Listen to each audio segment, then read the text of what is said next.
বাংলাদেশ ও Myanmar সীমান্তে মাঝে মাঝেই গোলাগুলির শব্দ শোনা যাচ্ছে। রোহিঙ্গা সংকটকে কেন্দ্র করে দু দেশের মধ্যে সম্পর্কের অবনতি ঘটছে চরম অবস্থায়।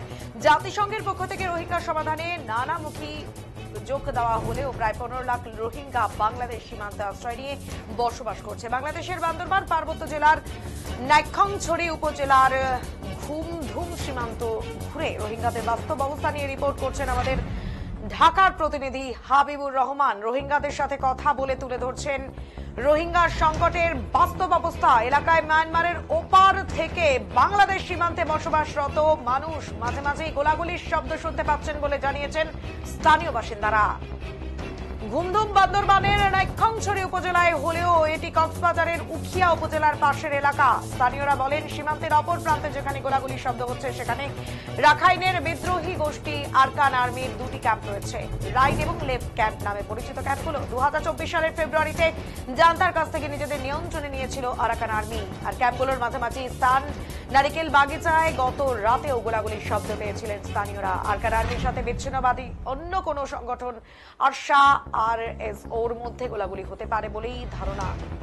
বিজেপির এই কর্মকর্তা জানিয়েছেন, 2024 সালের ডিসেম্বরে আরকান আর্মি মিয়ানমার বাংলাদেশ সীমান্ত এলাকায় রাখাইন অংশের পুরো 271 কিলোমিটার নিজেদের নিয়ন্ত্রণে নেওয়ার দাবি করেছিল। এরপর থেকে এই অঞ্চলে আরকান আর্মির নিয়ন্ত্রণ রয়েছে।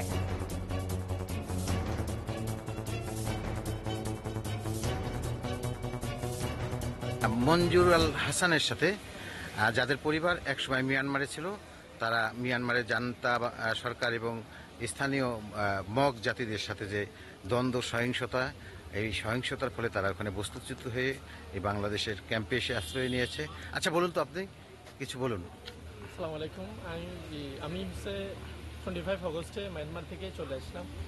তো আশা করে এখানে আমাদেরকে স্থানীয় অনেকভাবে ভালো করে স্থান দিয়েছিল, কিন্তু এখন এই রিফিউজি ক্যাম্পের ভিতরে অনেক কষ্টের জীবন আমরা পার করছি।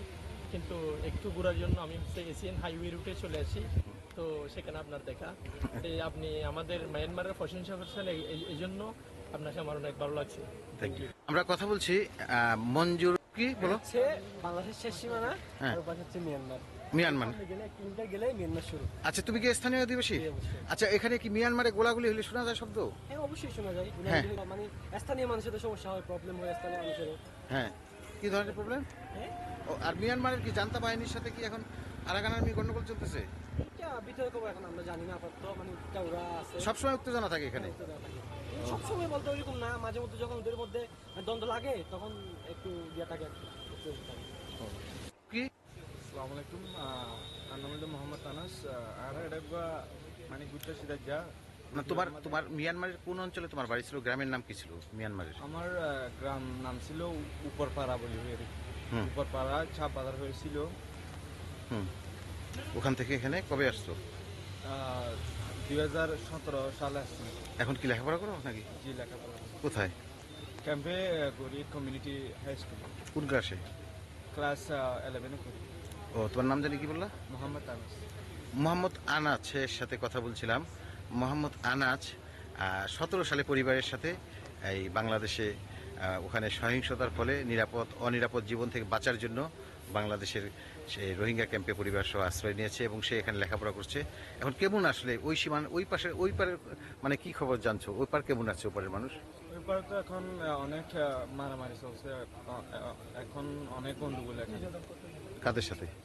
এখানে ধরেন অনেক জাতি আছে আর কি, মানে এতগুলো জানি না, কিন্তু এখানে অনেক গন্ডগোল আছে। Thank you. আসসালামু আলাইকুম।